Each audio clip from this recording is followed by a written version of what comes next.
Son las 7 de la mañana con 1 minuto. Gracias por su sintonía en todo el territorio nacional y desde cualquier lugar del planeta a través de nuestras redes sociales.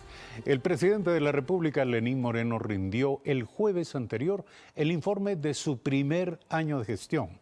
Lo hizo ante la Asamblea Nacional. Destacó, entre otros temas, la atención en salud, educación, bienestar social y vivienda, así como la reactivación económica.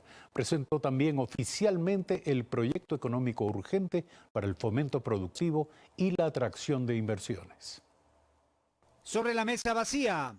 Desde hace un año, todos los días, estamos descubriendo con asombro y desilusión, lastimosamente, que la mesa estaba vacía.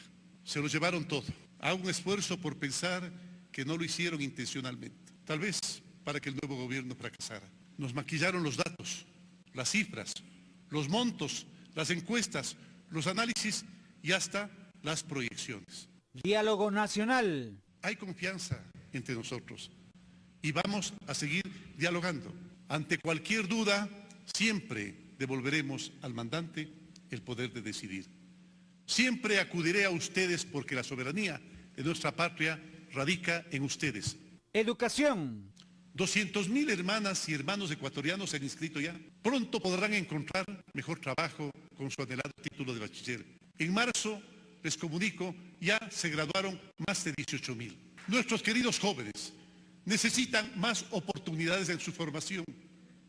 Por ello, creamos institutos superiores técnicos y tecnológicos públicos.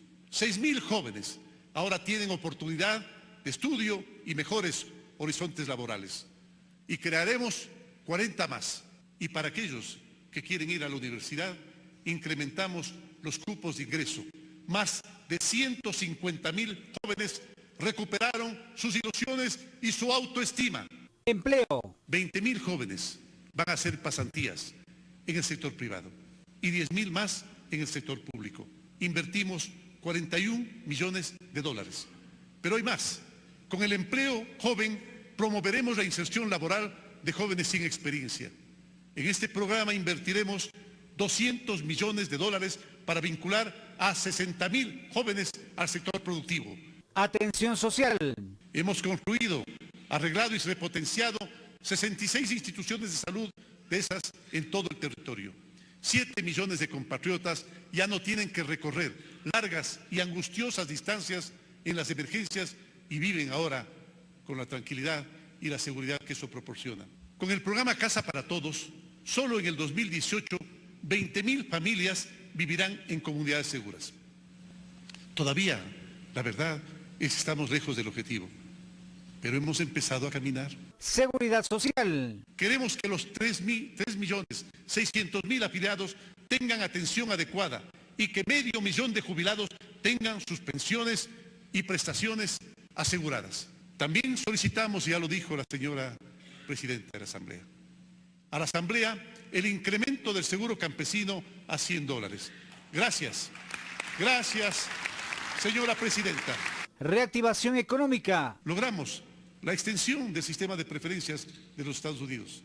Pusimos en marcha el acuerdo comercial con la Unión Europea y el programa de apoyo al comercio exterior. Organizamos 8 ruedas de negocios, 15 misiones comerciales, 51 ferias internacionales con negocios realizados y potenciales que superan los 1.000 millones de dólares.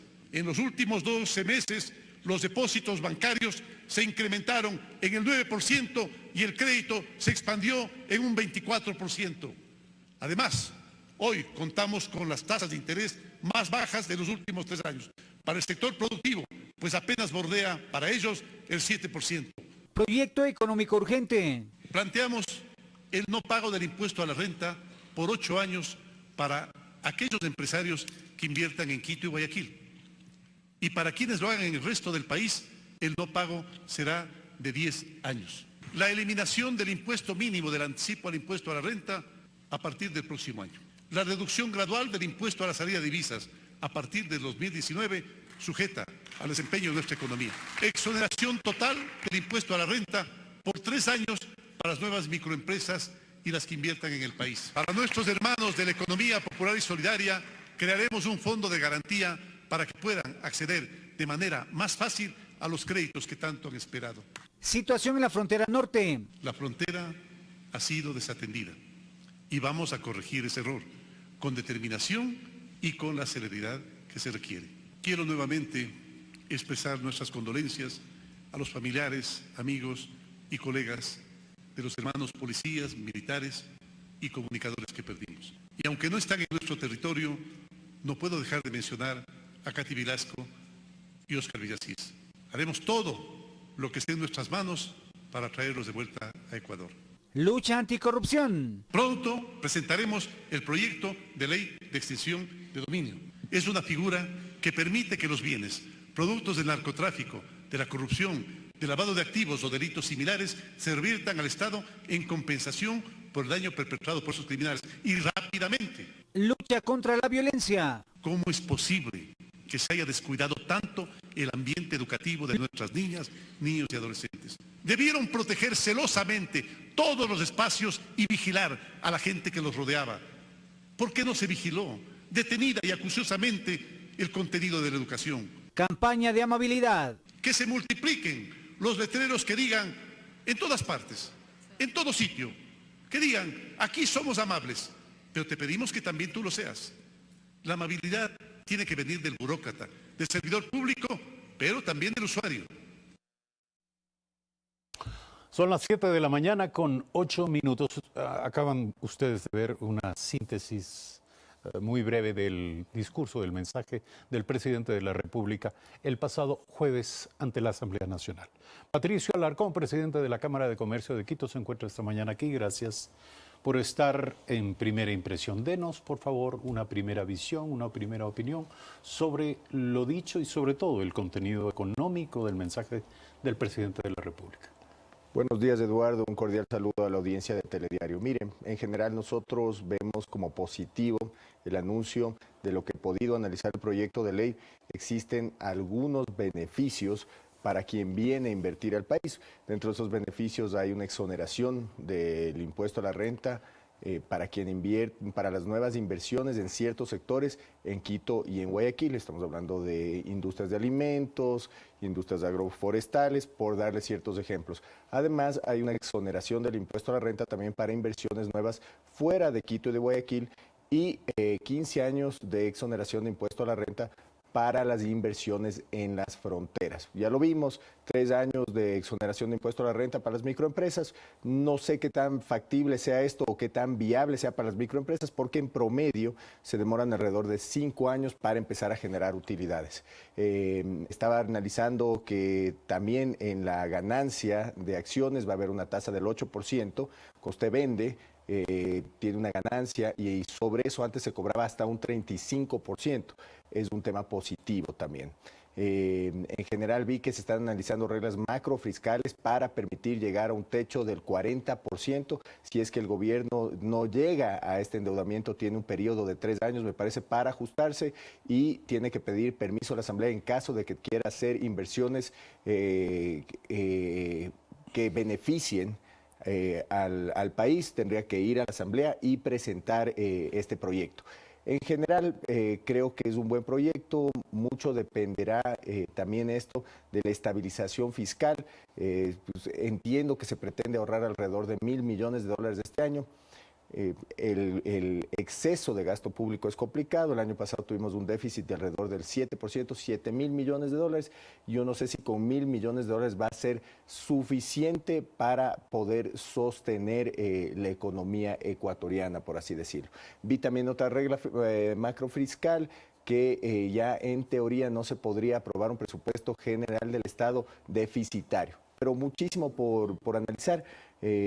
Tenemos que analizar a fondo y lo importante, Eduardo, en esta ley, puede ser una ley que sea muy beneficiosa para el Ecuador, pero si no se la comunica de una manera adecuada, nadie va a entender y nadie va a comprender cómo se pueden beneficiar los inversionistas y no llegarán los capitales adecuados y no se reinvertirá en el país. Entonces existe también la necesidad de hacer un plan agresivo de comunicación, no solo en el país, sino también en el extranjero para atraer capitales. Otros temas que se deben solucionar, tratados bilaterales de inversión.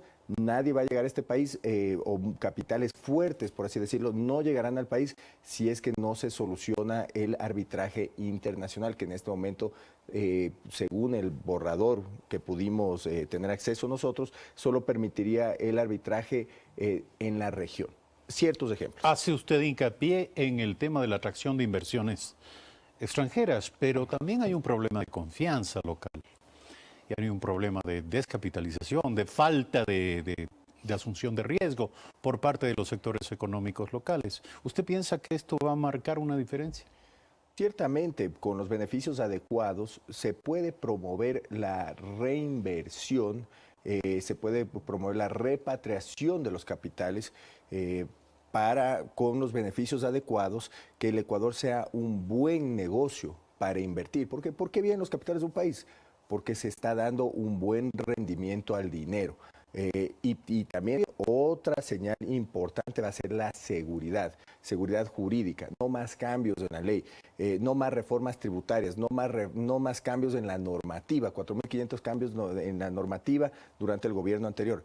Estas son señales fuertes para los inversionistas, porque primero vienen a un país si es que el rendimiento es adecuado para el riesgo que existe. Tiene que ser un buen negocio y como el dólar es cobarde, tiene que ser seguro invertir en el país. Dos temas muy importantes. Pero nuevamente, sigue usted haciendo hincapié en potenciales capitales externos. La pregunta es, ¿dónde está la plata de los ecuatorianos, de los sectores económicos que se han inhibido de invertir o reinvertir en el Ecuador, en sus empresas, y que ahora podrían hacerlo? Mire, cierto capital ecuatoriano sí se ha reinvertido los últimos 10 años. Si revisamos, hay empresas grandes que han seguido creciendo, existen inclusive inversiones que no se han dado porque existen contratos de inversión que están paralizados también. Pero en general, empresas grandes han invertido en sus operaciones, han invertido en activos, en bienes de capital que son activos, entonces han sostenido un crecimiento. Puede existir capital que está protegido fuera del país, por así decirlo, que puede estar invertido en sectores productivos en otras partes del mundo o en inversiones en otras partes del mundo que tendrán que retornar al país poco a poco. Ahora, desinvertir en actividades de largo aliento es muy difícil, es decir, abandonar una actividad industrial en el exterior para atraer los capitales.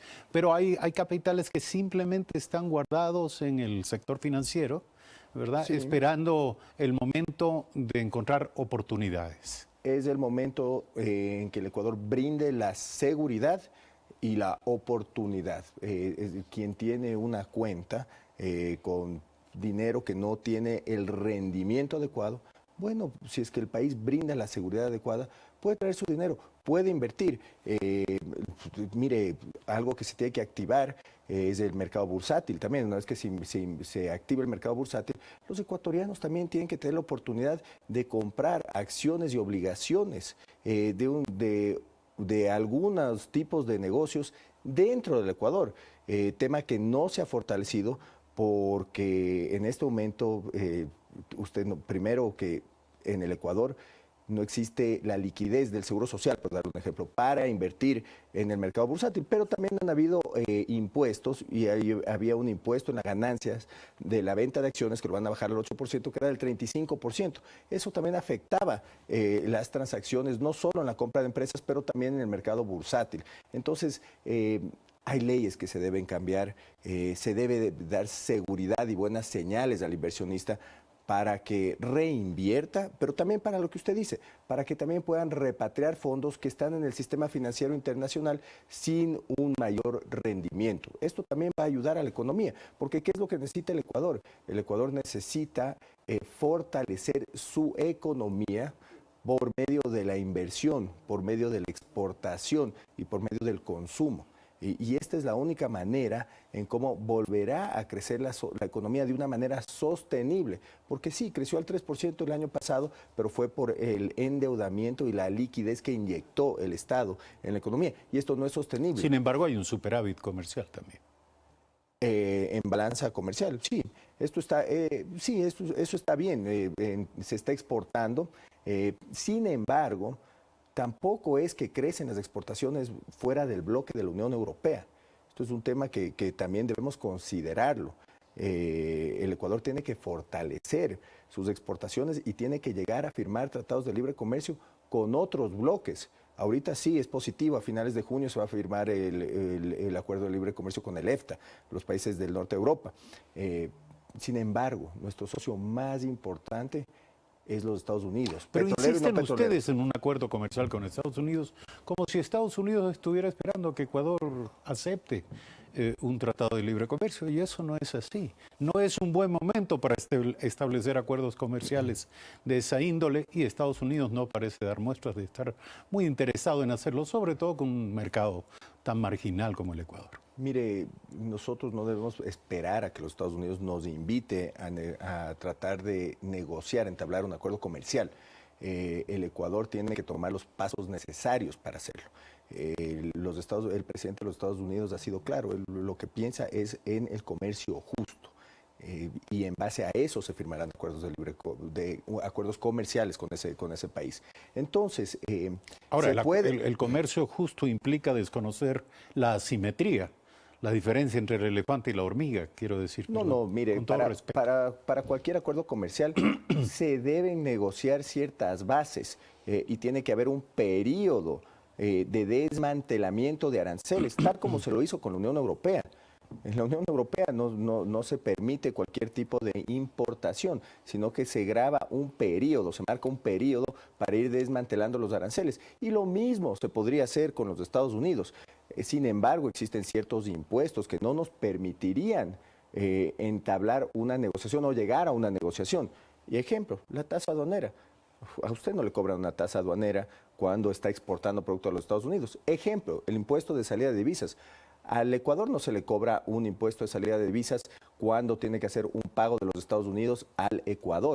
Entonces estamos hablando de ese tipo de trabas que podrían afectar una posible negociación que se debe entablar, que debemos empezar a sentarnos en la mesa. Ya se está formando una comisión de inversión y comercio. Eso es positivo. Pero siempre van a existir ciertas trabas y tiene que haber la voluntad política adecuada para sentarse y negociar. ¿Y qué es lo que genera un acuerdo de libre comercio?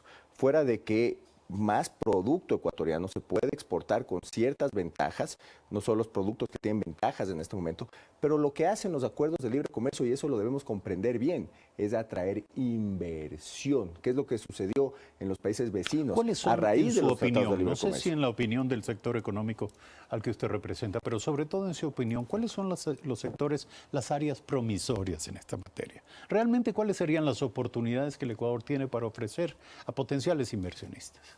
Mire, el Ecuador, para poder atraer capitales, tiene muchas ventajas. Le doy una, el turismo. El Ecuador es un país en el cual se pueden recorrer alrededor de 4 zonas en un par de horas. Pero lo hemos venido diciendo durante décadas. Es que no ha dado lo mismo. No ha dado las ventajas necesarias para que alguien llegue a invertir durante décadas. Y veamos ejemplos. Mire lo que ha pasado en países como en México, en la península yucateca, por darle un ejemplo, en el Asia, en la costa, en Vietnam. ¿Qué es lo que está sucediendo? Llegan capitales por llegan miles de millones de dólares. ¿Pero por qué? Porque está dando incentivos necesarios al inversionista. Entonces, eso es lo que debemos revisar. ¿Qué hicieron estos países? ¿Qué se hizo en estos sectores para atraer esos capitales?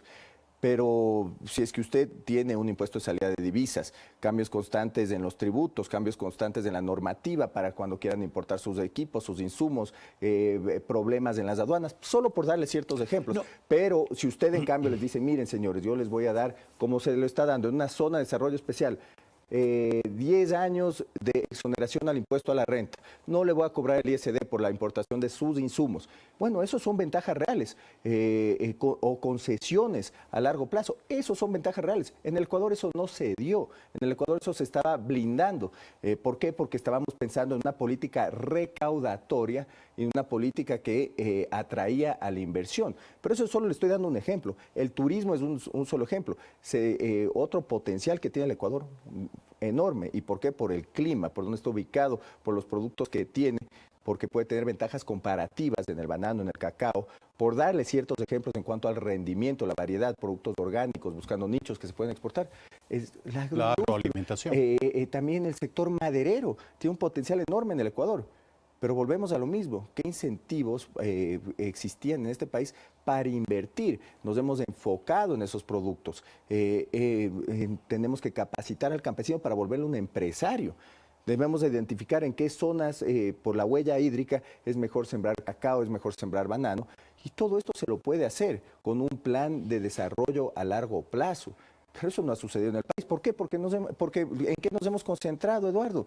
Nos hemos concentrado en apagar incendios durante los últimos 10 años, que suben un impuesto, que meten una traba, nuevas tasas aduaneras, salvaguardias, normativa. Entonces así no se puede trabajar. Hay que destacar que el presidente de la República propone medidas en su paquete económico que van más allá del tiempo de vigencia de su mandato.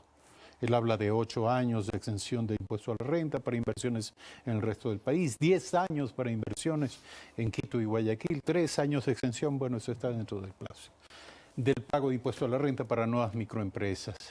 Es decir, la clave está en la sostenibilidad precisamente de estas medidas. En esa perspectiva, ¿cuál es el punto de vista de ustedes? Mire, es positivo porque si quiere atraer una inversión al país, usted le dice, bueno, le voy a dar estos beneficios durante el periodo de mi mandato de 3 años, pues no es suficiente, no van a llegar los capitales. Además que estos beneficios se los da con el principio de atraer inversión y promover fuentes de empleo en el país. Si es que no se da estos incentivos, no se van a promover estas fuentes de empleo y no llegará este capital al país. Es simple y tiene que ser los beneficios, la exoneración, tiene que ser lo suficientemente atractivo para que pueda llegar este dinero al país y para que puedan generarse fuentes de trabajo. Mire lo que el Ecuador tiene que hacer. Tiene que combatir la informalidad en este momento. 60% de la población económicamente activa no tiene un trabajo formal, señor. Y en eso debemos fijarnos.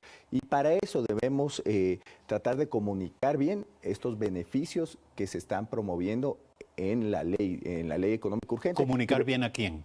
Al inversionista, al empresario local, al extranjero, una vez obviamente que este proyecto pase por la Asamblea. Muy bien, vamos tomando nota de aquello que constituye tareas pendientes ligadas, por supuesto, a la ejecución y al éxito de este plan económico presentado por el presidente de la República, pero también a lo que es, en este caso, en el caso de nuestro invitado esta mañana, una primera reacción de los sectores económicos. Seguiremos, por supuesto, registrando estas reacciones, pero a la espera también de saber cuál será la posición, sobre todo de inicio de los inversionistas locales que deben volver a mirar al Ecuador como una oportunidad económica y no solo como una fuente de recursos para exportar esos capitales y colocarlos en el sector financiero internacional. Muchísimas gracias por aceptar esta invitación.